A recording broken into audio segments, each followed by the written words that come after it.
Welcome you to the Row by Row Gardening Show, the best daggum gardening show on the radio and internet as well. Thank you for joining this evening. We got Mama Hoss in the house. What's going on, Mama Hoss? Nothing much. Yeah, good to have you back. Yeah. Getting ready for Thanksgiving. Get ready for Thanksgiving. Look here, stick around to the end because we're going to do a giveaway. How about that? We're going to give away 5 Row by Row t-shirts, highly coveted Row by Row shirts. And we're going to do a rapid fire Q&A, and we're going to pick 5 names from that to send these shirts to. So if we select you, we need you to send in your shipping address and your shirt size. Yep. So what you got going on in the garden, Mama Hoss? We've been harvesting a lot in the last week. Harvested a lot. Yeah. Okra's playing out. Really nothing new this week. Yeah, well, this is kind of what I've been doing new is I've been harvesting everything that I thought I could harvest because we've had some cold weather. Now, we at our place have not had a hard frost. Other people in the county have had a harder frost than we have. From the looks of things, we're about a week ahead of schedule on the average frost date this year, which is not too bad out of whack, but I really believe we're going to have a cold winter. And that's not too bad of a thing because we get to kill some of those insects back and don't have as much insect pressure if we have a good cold winter. It's pretty much a good thing to have a good cold chilling winter every now and then. What you got going on? Well, I'm picking the rest of my tomatoes, getting them out and things like that. But I wanted to show everybody what work I have been doing on multiplying onions for the last 2 years.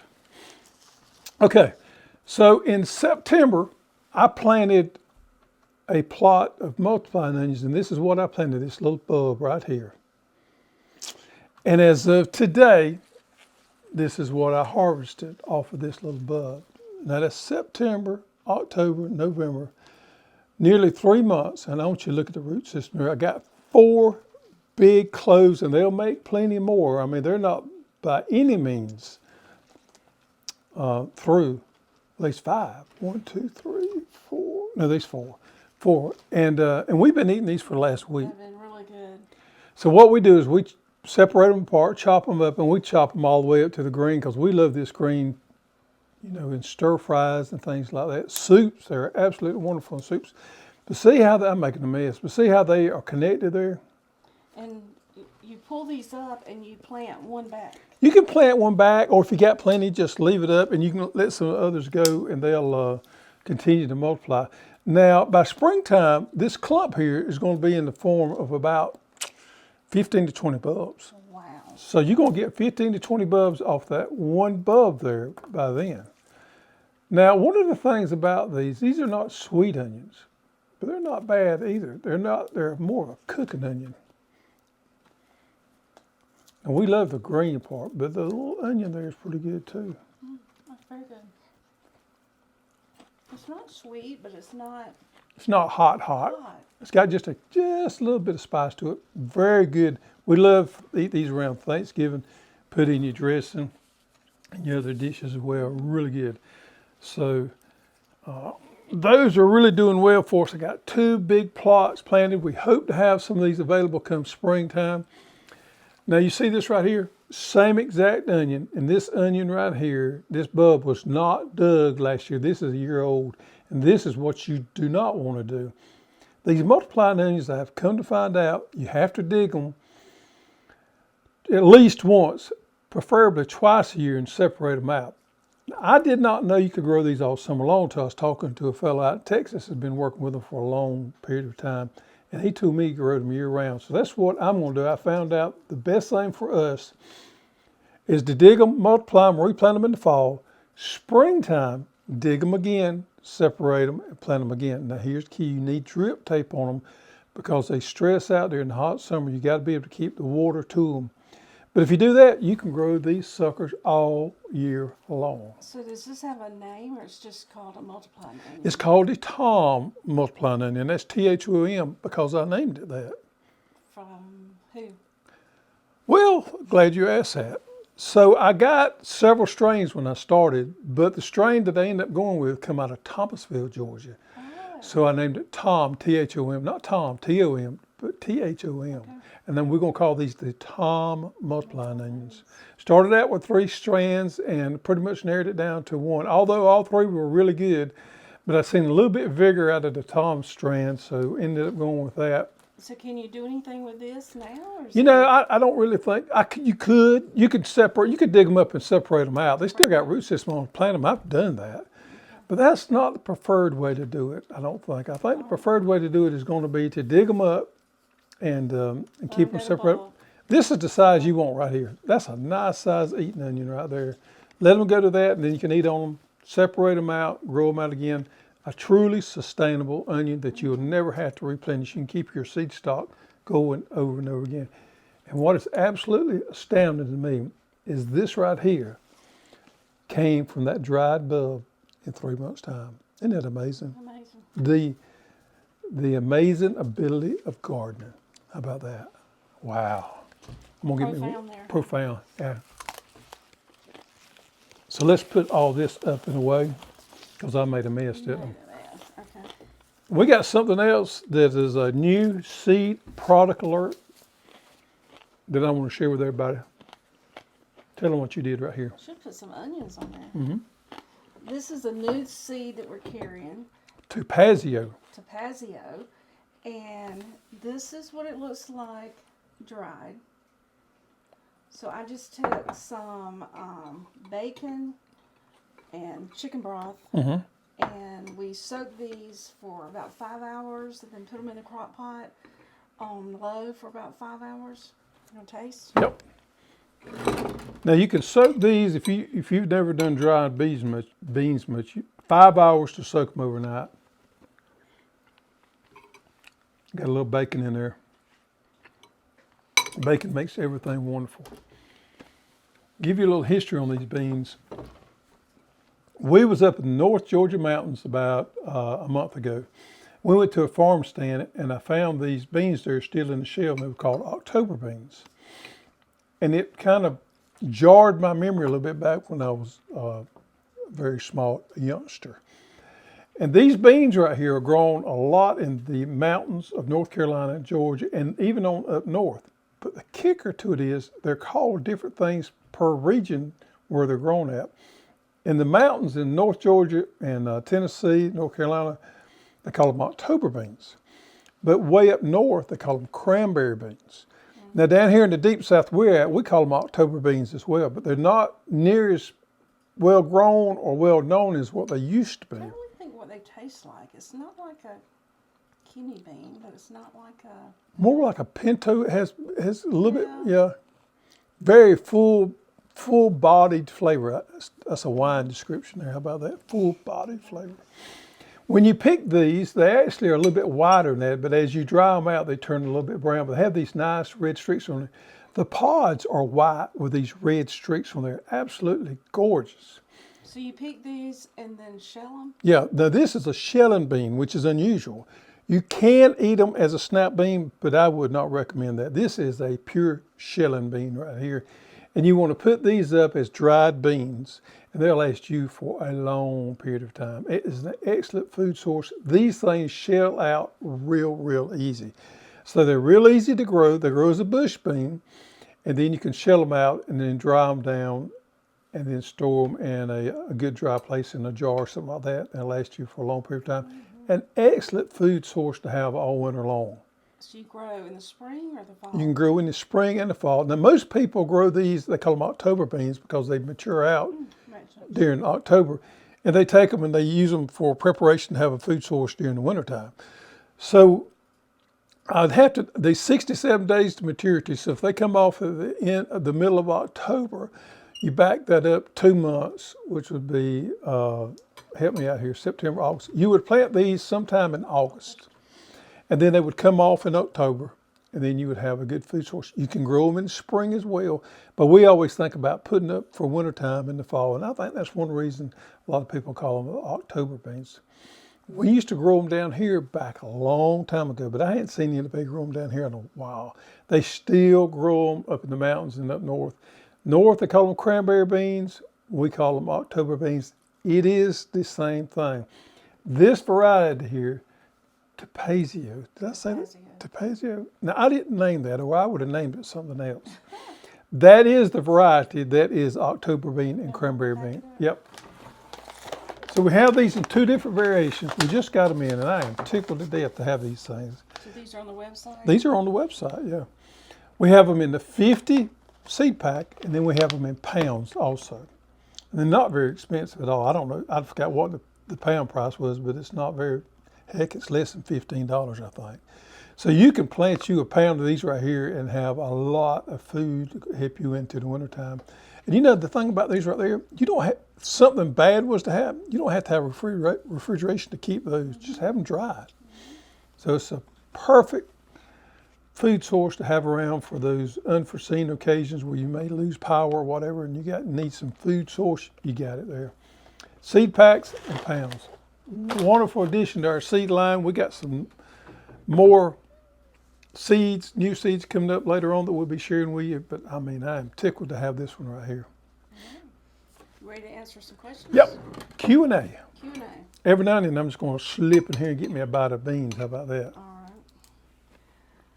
First question, Bailey Creek Road Adventures. Have you ever had success growing asparagus? Yes, we have.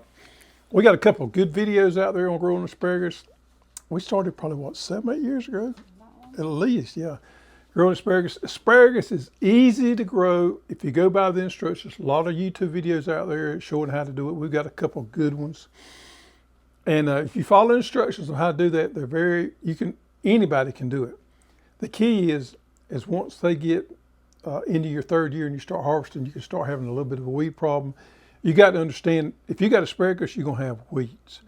What we do every now and then is just mow ours back. It stresses the plant. They shoot up new spears, and we eat asparagus again. For about 6 weeks during the springtime, we have a steady supply of asparagus. And then even during the fall of the year or late summer, if you take a hankering to, now hankering is a good word there. You use that often. Yeah, I do use that often. You can go out there and mow that asparagus back, and it will stress that plant, and it'll shoot them spears up, so you can get you a good couple good eatings off asparagus that way. But yeah, asparagus should be on every homestead, I think. Counting tomatoes. What is the best way to get rid of grasshoppers? I'm surrounded by grassland, and they inundating. That means they've taken over. My yard and garden. Yep. Those grasshoppers can be problematic. There's not a whole lot you can do organically there. We get the big black thumpers here, the big old black grasshoppers with the stripes on them. You got to hit them early on. You need to hit them with something like Bug Buster 2, which is a synthetic insecticide. You got to hit them hard, and you got to hit them young. If they ever get big on you, you can give it up. They might make fish bait then, but you can't hardly kill them. So hit them early, hit them strong, stay on a vigorous spray program, and you can get control of them early on. I think you could probably actually rotate Bug Buster 2 and neem oil and get some control. Paul Blankenship, concerning nitrogen fixers. Legumes, I'm assuming. Does the nitrogen fixing plant have to die or be pruned back to release the nitrogen for other plants to scavenge from the roots left behind? That's a good question. And I've even thought this years ago before I did some research on it. If you've got clover and you're intercropping something like clover with corn, which is a nitrogen-loving plant there, and your clover is actively growing, that clover is not exchanging that nitrogen to the corn. Excuse me. Those beans, those clover, the clover has to be decaying, it has to be worked in, it has to be extinguished before it starts breaking down, exchanging that over to the corn. So you can't intercrop a live legume and expecting it to give that nitrogen to the other plant. All right. How about that? The next one, how about, is to you. For me? Yep. Coop in the coop. It's from coop in the coop. Coop in this. You got that? Will I get better germination on my edible hibiscus if I leave the pod on the plant longer? I don't want to leave it too long since it can go bad, but I need some tips on when is the right time to pull them seed pods. And since you're the Roselle hibiscus expert. Yeah, answer that. Once it blooms and the blooms falls off, then in 5 to 7 days you can harvest that flower or calyx. You can leave it on there longer. You don't want to leave it on there long enough that it gets really tough. You still want it tender. Now, if you're just wanting to dry some out for seeds, you can always cut some off, set them aside, let them dry. But 5 to 7 days after the bloom falls off. You know, them beans sit kind of heavy on you. You don't need a lot of them to fill you up. You might regret it later. No, it's good to me. Next one All right, is from next one. Small Time Gardening. I guess that's a question for you to ask me, huh? I heard it said for a long time now, insects don't attack healthy plants. Can you, oh, I need my glasses. Uh-oh. Demystify. That. There is some truth to that. Think about your body. If your body is compromised and you're weak, your immune system is down, and things can jump on you. Plants are the same way. So when the plant is compromised and is weak and it is starving, it don't have the fertility it needs, or it has some other problem, yes, it is more susceptible to insect pressure. However, insects also can attack healthy plants. But what happens is a good healthy plant can fight that infestation off easier than a plant that is maybe compromised. So it's maybe a little bit different than the question was question. How about that? You can have insect pressure on both. The healthy plant is going to fight it off better. Okay. Be leaner. Be leaner? Be leaner. Can you tell me what fertilizer to use on onions and at what time? Thank you. Yeah, we did a show on that not too long ago. Yeah, we can link the video. We can link the video to that showing it gives you pretty detailed instructions. Basically, what you want to use is a well-balanced fertilizer, and we recommend something like 20-20-20, but a good balanced fertilizer, and alternate it with a nitrogen source, ammonium sulfate. Onions, garlic, anything in the allium family loves sulfur, so you got to have sulfur in there. So alternating them two right there is a good strategy to have. And stop 30 days. Stop 30 days before harvest. That's the main thing right there, and you'll get them big, nice bulbs that we all want to grow. Yep. Next one's from Gloria, and Gloria wants to know, does Miss Hall succession plant or intercrop in a raised beds? I've been harvesting the leaves off my cool season greens and lettuce, and I was wondering at what point I should harvest the whole plant, stick another one in. I'm in zone 10, so I'm lucky and can basically garden all year round. I enjoy gardening in our cooler weather, just wish we had more rain. As far as the succession planting, I do that a lot in the spring and the summer. Not as much as in the fall, because the cauliflower, the broccoli, the Brussels sprouts take so long to get ready. I really don't have time to do. There's some crackers be good with that. Yeah. 2 crackers. Really? As far as the intercropping, I do that with some flowers. Also, sometimes I plant some onions and garlic in the same bed with my English peas. So I do some of that. Mm-hmm. So it just depends on where you're at and how much time you have to have 2 or 3 crops. Cool. Vera Wallace, what can I use next time to prevent pumpkins from being destroyed by Wine borers. vine borers? I want to give it another try. Well, vine borers tore me up this year. They can be trouble. So where I got in trouble is I planted a late crop, and I planted in a place that I probably shouldn't have planted in. For vine borers, you want to make sure you plant earlier in the springtime to get ahead of the outbreak of vine borers. They normally come out later in the year. So the earlier in the spring you can plant, the better off you are. Spray early on. You want to have a good spray program early on, because if they ever get into that stage where they're inside that vine, you can forget it. You can't do anything at that point to kill them. Spray will not get on them once they get in that vine. So hit them early on, move your crop up, and try to grow a crop earlier in the spring. Kenna O'Connor, I want to bring my peppers inside for the winter. What do they need to keep producing, or at least not to die over the winter? You know, a lot of people do that, especially on some of these novelty type peppers. Now, I've got a couple ghost peppers out there. I thought about doing this. I've never done it before. I've heard people keeping pepper plants alive 2 to 3 years. So you can do it. If I was going to do it, I would bring them inside. I would keep them wet. I'd keep them moisture to them, but I wouldn't fertilize them much. I would kind of put them in the hibernation stage during the wintertime. And come springtime, I would repot them in a new pot, and I would fertilize them and let them flush out then. But I wouldn't depend on them producing a lot of fruit in the wintertime. I would just try to keep that plant alive until come springtime.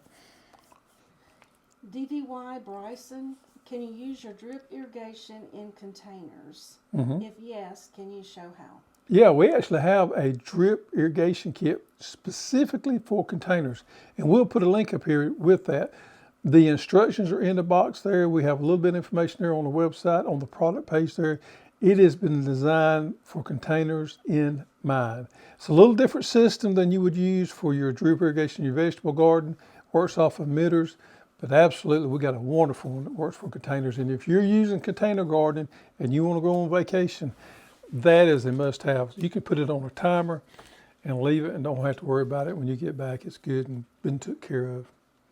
Alicia Green, when you're starting a farm on raw land, what's the best cover crop to plant to help build better soil for garden and for animals, even if the crops are different for a garden and animals? Yep. So what we have been seeing and we've been talking about a lot lately is having these cover crops dual purpose, providing biomass and healthy for the soil, but also being able to graze them with animals.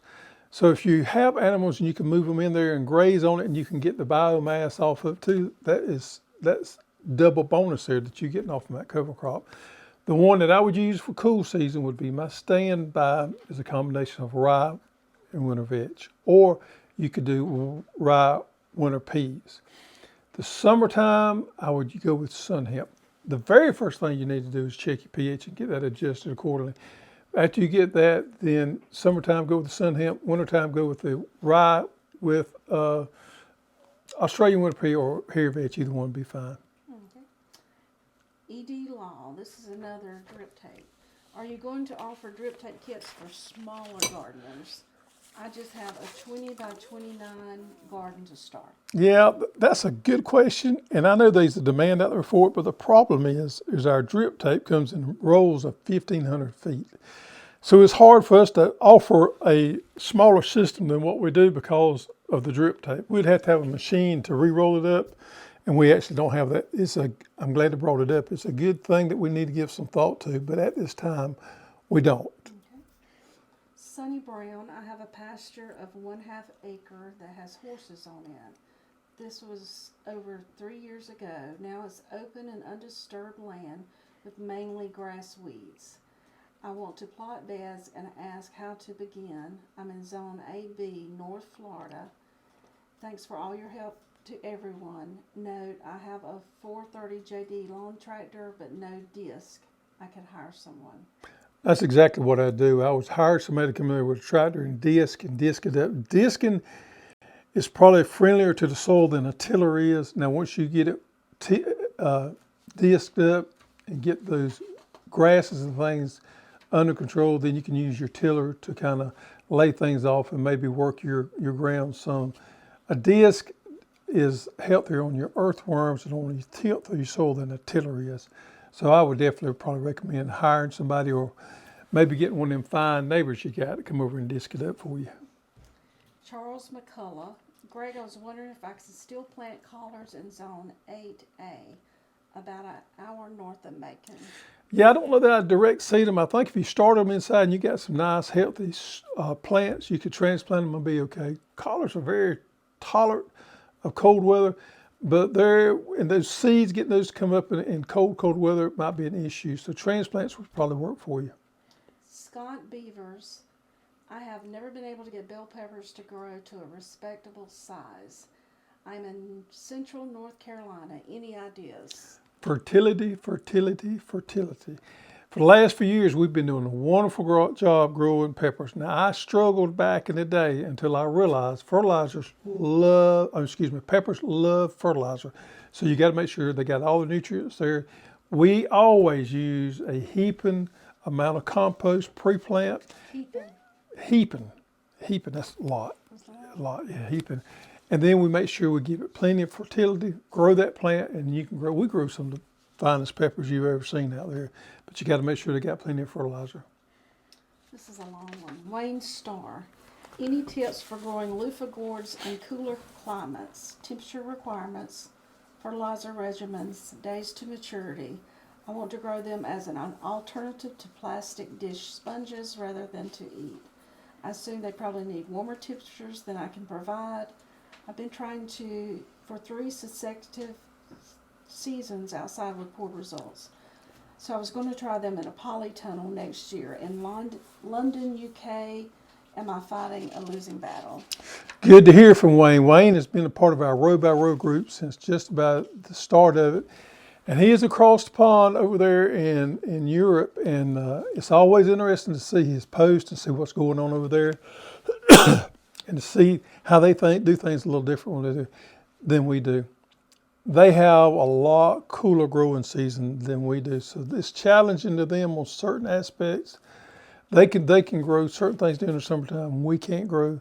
It's good to hear from you, Wayne. One thing I would probably try to do is plant them indoors, maybe in a greenhouse or a seed starting kit or a grow light or something other, and get my plants up and started good.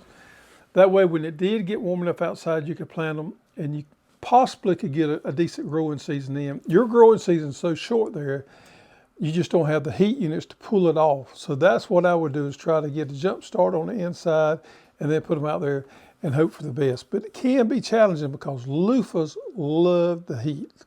Any of the gourds love the heat, and it could be challenging in your area, but that's what I would do. Aaron Caudill. How many weeks before planting straight out of the 162 trays would you start transplants for tomatoes and peppers? Thank you, and see you Thursday night. Best dadgum gardening show. Heck yeah. All right, so on my peppers and my tomatoes in the springtime, I start mine in February, and it's normally pretty cool out there in February. I can grow tomato plants off in 6 weeks. I can normally grow peppers off in 8 weeks if everything's good. But we all know peppers can be a little slow to germinate. So I give myself 6 weeks on tomatoes, and I give myself 8 weeks on peppers. Now, when I start my fall crop in July, I can grow either one of those off in 4 weeks. So it makes a difference on the time of the year and the heat that you have when you're doing this. Wintertime, 6 to 8 weeks. Summertime, 4 weeks, easy. Shirley Stovall, have you ever used comfrey as a fertilizer? If so, how did you use it, and is it better for some plants than others? I have no idea what comfrey is. I did just a little bit of research on it, and it is poisonous. Did you know that? No. Yeah, so if anybody's got any idea about comfrey, using it as a fertilizer, or how you would use it at all, tell us in the comments below, because it's kind of interesting to me. From what little bit I read, it is actually, the active ingredient is illegal to be put in any products in the United States, causes liver failure. Then I read somewhere else where it has some values to it. So I don't know. Let us know what you think if you had You don't know. something I don't know. Comfrey. I don't know that I've ever laid eyes on Mr. Comfrey before. Paul asked, how do you sow oats on your beds for the winter and get all the seeds covered to germ? I only seem to get half of them covered to germ. Yeah, you need soil contact all over those seeds to make them come up. What I do is I spread them out there, and I take a good rake and I rake them in. Now, you don't get 100% of them covered, but you're going to get most of them covered. And that seems to work pretty good for me. I always seed a little bit on the heavy side. Fiddle and Fern Greenhouse, right down the road Yep. from us. We purchased some of that black gold from Cotton Gin you suggested. Should we cut it with a bag of soil or use it as is? We're thinking it may be too hot. No, I'd put it right in there, mixed in when you soil. Now, we normally use a 5-gallon bucket to a 4x8 yeah, raised bed. mixed it into your existing soil, you should be fine. I don't think it's going to be too hot. Most time it has already worked off. Now, if you see a lot of steam or if it's very, very hot in there, you may want to leave it piled up a little bit more and let it finish cooking off. But most of what we've got from them has been completely worked off, and it's good. You know, it may be a little warm, but it'll be fine to mix in with your garden. Read the next one. Yep. You're on the wrong page. I done got way behind there. I was eyeing them beans again. Firefly Dreaming Forest says, I have raised beds and I do rotate crops every year, but I'm wondering if I should plant a cover crop in the autumn and winter to improve my soil. I only put cardboard and leaves down when these beds were set up at 18 inches deep. For the autumn and winter, I would plant rye in raised beds. Yeah. That'd be a good one to plant. The leaves and cardboard, there's nothing wrong with that, but you just can't beat a good cover crop to help build your soil back up and take care of the weeds. And rye is going to be easy for you to manage in those raised beds. Why? It's going to be easy to get rid of. You know, when you start turning it over, you're not dealing with a lot of biomass up there. It's going to be easy to take just a digging fork and turn it under. Turn it over. SD Sour. How do you keep your garden rows so clean, weed-free? Love your products and show. We just stay after it with the wheel hoe. Anytime after a rain and you see any weeds coming up, it's time to get out there and disturb that soil. The biggest problem people have is they wait too late to cultivate and they lose the battle of weeds. So the simple question to that is, stay after it with the wheel hoe. Davis Country Farm.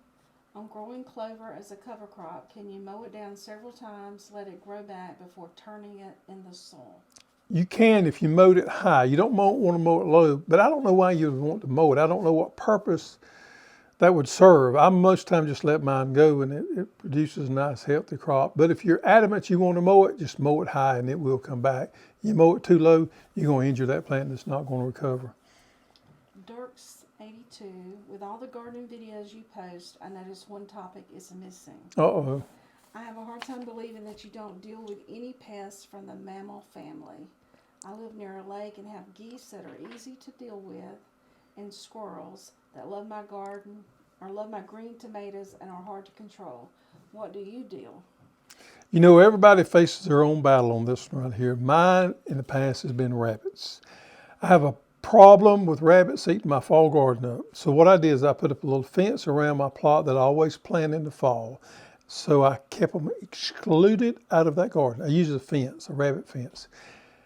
Most people will tell you the action to take against any type of mammal, animal, whatever, was going to be the term exclusion. That means to build something so you cannot let them in, so they can't get into it. There's nothing out there I know that you can put in a vegetable garden that's going to deter them. So it's a tough one. Ashley Spires called me the other day. Ashley lives up in Middle Georgia and he was having a terrible deer problem. A lot of people face a deer problem. We don't where we're at. And he was just upset that he'd done all this hard work and the deer was eating his groceries up basically in the garden. And I said, Ashley, there's not a whole lot you can do besides either shoot them or either have you a big fence up so they can't get in. So, you know, if you have that problem, you just really need to think about how can I protect that crop from the animal coming in, and it's normally with some type of fencing. It's not a good answer, but it's the only answer we got there. Ruger Sawyer, I think. Starting a new plot where poison ivy was growing but tilled out, will it be okay? Poison ivy does not like cultivation, so you should be fine. Poison ivy always grows in an established spot. So if you're keeping it tilled and worked and cultivated, you shouldn't have any problems whatsoever. Last question. Bless her heart, Homestead. Aphids, is there anything I can do to prep or tweak my soil now to prevent another infestation? If you're going to have an infestation of insects, you probably want it to be aphids. They're the easiest to control. Most time, aphids overwinter on fence rows and in the woods and things like that. So there's not a whole lot you can do besides maybe planting a cover crop. A cover crop will help insect cycles, breaking them up. So use cover crops, always keep something growing on that soil. Never just let it lay out from springtime to the next spring. But aphids are normally not a big problem of overwintering into the soil. Okay. Yep. That's So it. now we need to do a drawing, don't we? Drawing. Yep. What you gonna do? Or am I gonna do it? We're just gonna dump them out there. Yeah, just pick one. I gotta close my eyes, don't Yeah. I? And we got Paul Blankenship. Paul, email us what size shirt you want and your shipping address, and we'll get out there to you. Now you pick one. Did you close your eyes? Phil and Fern Greenhouse. Yeah. Yep. Okay. Next one is Verna Wallace. Vera. It's Vera, ain't it? Vera Wallace. Get that there. Okay. Next one is Wayne Starr. I knew Wayne was going to get picked. I'm going to have to pay some overseas shipping. Wayne, I will ship that shirt to you over there in Europe. So you just give us your size and we'll get it shipped to you. They, I don't know how we'll ship it, but we'll make sure we get it to you. One Yep. more. I knew Wayne's name was going to get put. Counting tomatoes. All right. Okay, corny joke of the week. I don't have one. You don't have one? I don't have one. I do. All right. What do you call a potato with glasses? Bad eyes? That's pretty good. Yeah. No, a spectator. Spectator. Spectator. That's good. Spectator. Yep. Good corny joke there, girl. Yep. Somebody sent that in, and I'll be sure to email you and get you a prize in the mail. Yep. I Good forgot deal. to write down the name. So next week's Thanksgiving. So we may have a little something special for y'all next week. All right. Well, thank y'all so much for joining us. Hope you enjoyed the show and enjoyed these questions. Enjoyed our product. Is it Tapazio? Tapazio. Tapazio beans. You got to go check those out. All right. Now it's time for you to get out there and get dirty.